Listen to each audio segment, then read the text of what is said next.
Audio book वाङ्मय 34 भारतीय संस्कृति के आधारभूत तत्व चैप्टर 1 पार्ट 42 सर्वत्र स्वच्छता रखना। शौच हमारे यहाँ महत्वपूर्ण तत्व है। हमारे यहाँ इस स्वच्छता को शिक्षा प्रारंभ से ही ऋषि मुनियों के आश्रमों में ब्रह्मचर्य साधना और अविद्याध्ययन के साथ दी जाती रही है। प्रत्येक हिंदू का कर्तव्य है कि वह स्वयं स्वच्छ रहे, अपने घर की वस्तुओं तथा वातावरण को स्वच्छ रखें, स्वच्छ वस्त्र पहने, स्वच्छ बर्तन से भोजन पकाएं और स्वच्छ चौके में बैठकर भोजन करें।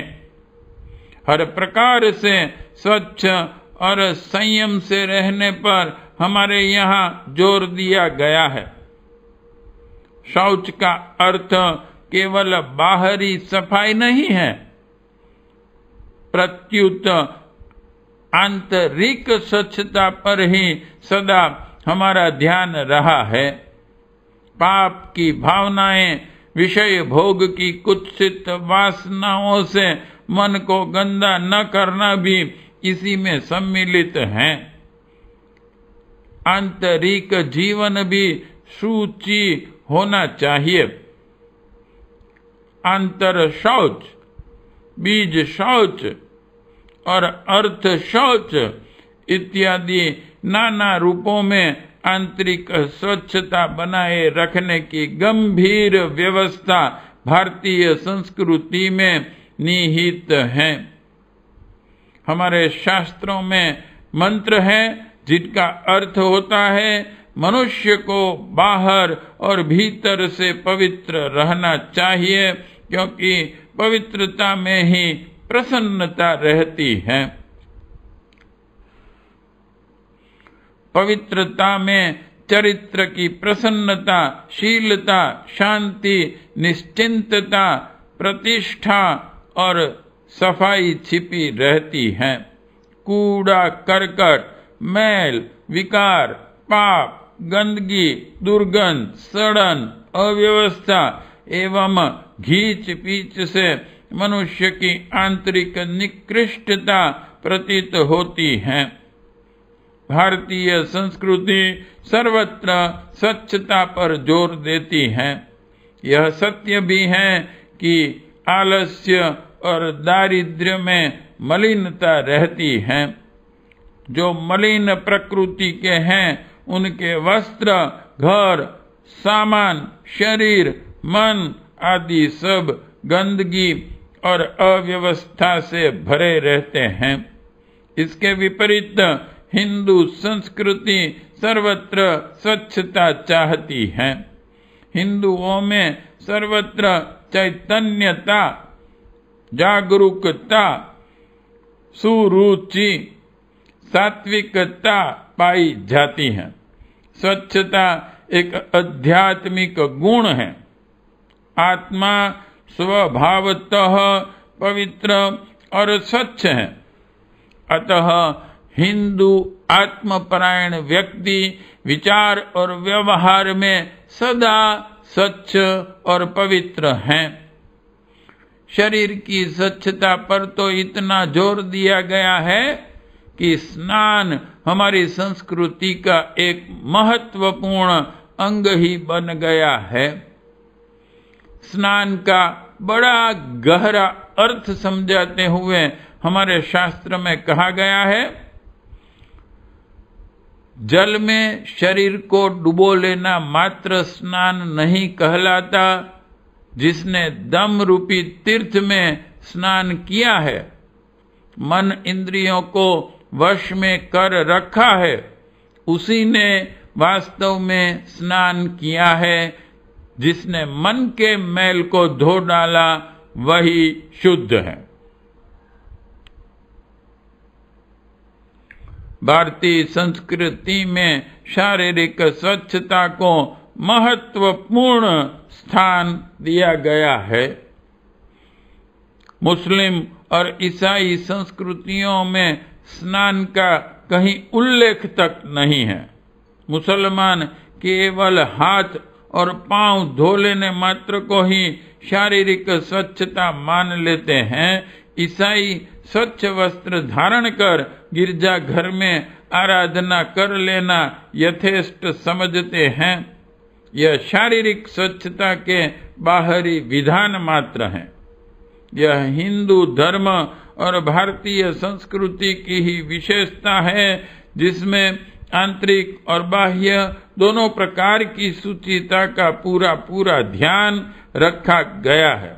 यही नहीं, स्नान को तो धर्म का एक अंग तक मान लिया गया है।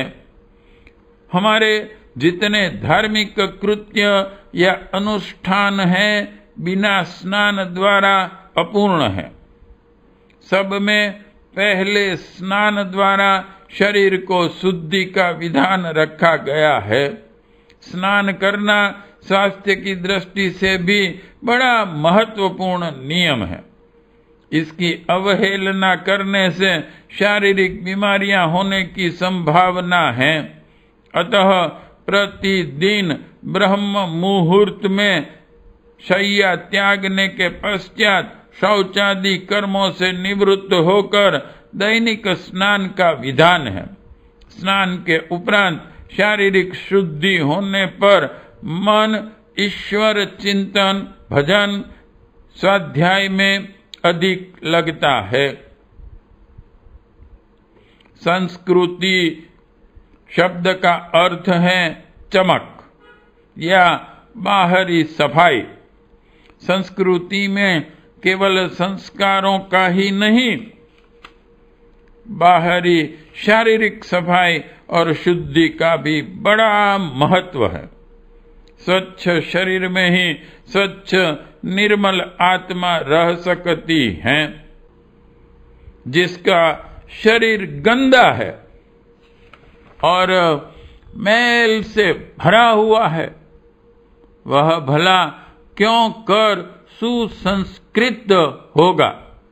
अतः स्नान द्वारा शारीरिक शुद्धि या शोभा बढ़ाने का भी स्वास्थ्य की दृष्टि से बड़ा हितकारी है। फिर भी कुछ ऐसे हिंदू बच रहते हैं जो दैनिक स्नान नहीं कर पाते। उनके लिए कुछ ऐसे पर्वों का, उत्सवों का विधान रखा गया है जिनमें स्नान करने का अपेक्षाकृत अधिक पुण्य माना गया है। जैसे कुंभ के दिनों में तीर्थों पर बड़े बड़े पर्वों का विधान रखा गया है। हिंदुओं के प्रायः सभी तीर्थ पवित्र नदियों के किनारे बसे हुए हैं या उनके आसपास पवित्र तालाबों का निर्माण किया गया है। नदियों को पवित्रता दी गई है और उनमें स्नान करने को धर्म में सम्मिलित कर लिया गया है। जो व्यक्ति साधारणतः स्नान नहीं भी करता, वह भी इन पवित्र नदियों या इन पर्वों पर तो विशेष रूप से स्नान करता ही है। फलतः स्वाध्याय और सदीर्घ जीवन का सुख प्राप्त करता है।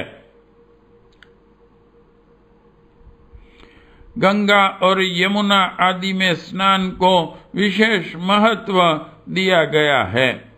हमारे प्राचीन ऋषियों ने गंगा जी को सुधाकर कहा है।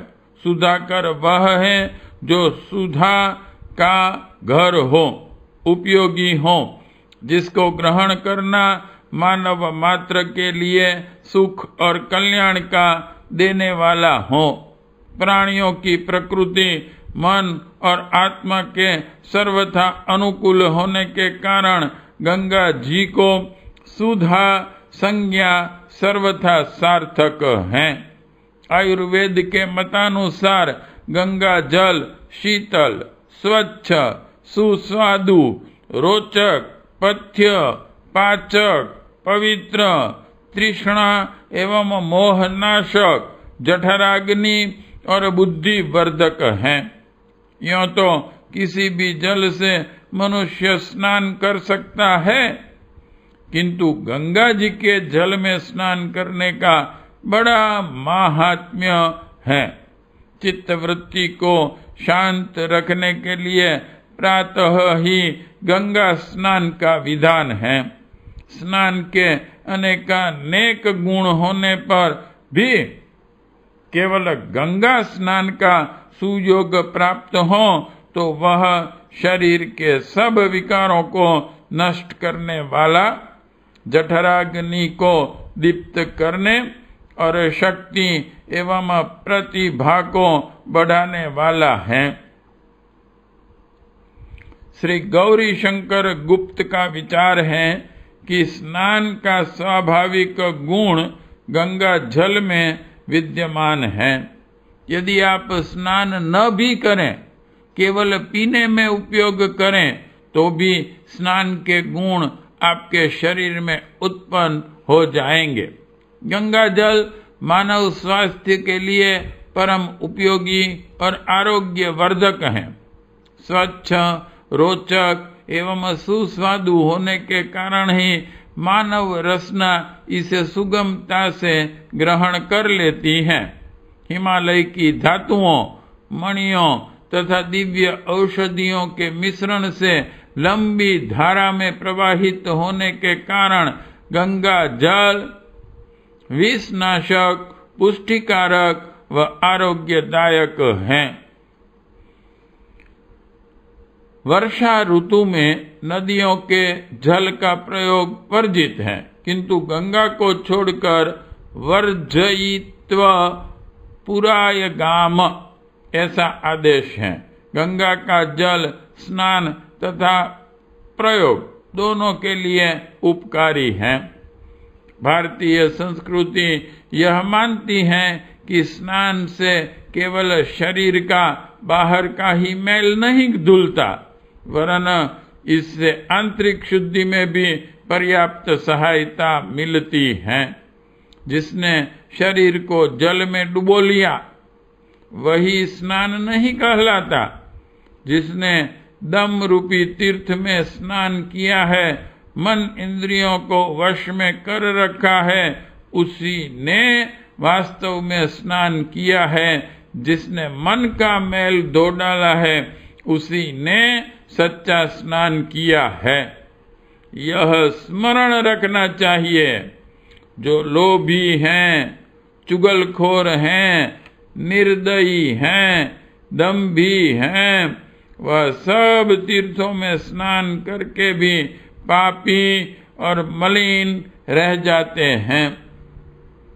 हमारे शास्त्रों में एक मंत्र में कहा गया है, केवल शरीर के मैल को उतार देने से ही मनुष्य निर्मल नहीं हो जाता। मानसिक मल का परित्याग करने पर ही वह भीतर से अत्यंत निर्मल होता है। जल में निवास करने वाले जीव जल में ही जन्मते और मरते हैं, पर उनका मानसिक मल नहीं धुलता। इसी से वे स्वर्ग को नहीं जाते। विषयों के प्रति अत्यंत आसक्ति को ही मानसिक मल कहा जाता है और उनमें वैराग्य होना ही निर्मलता कहलाती है। पाठ 42 समाप्त।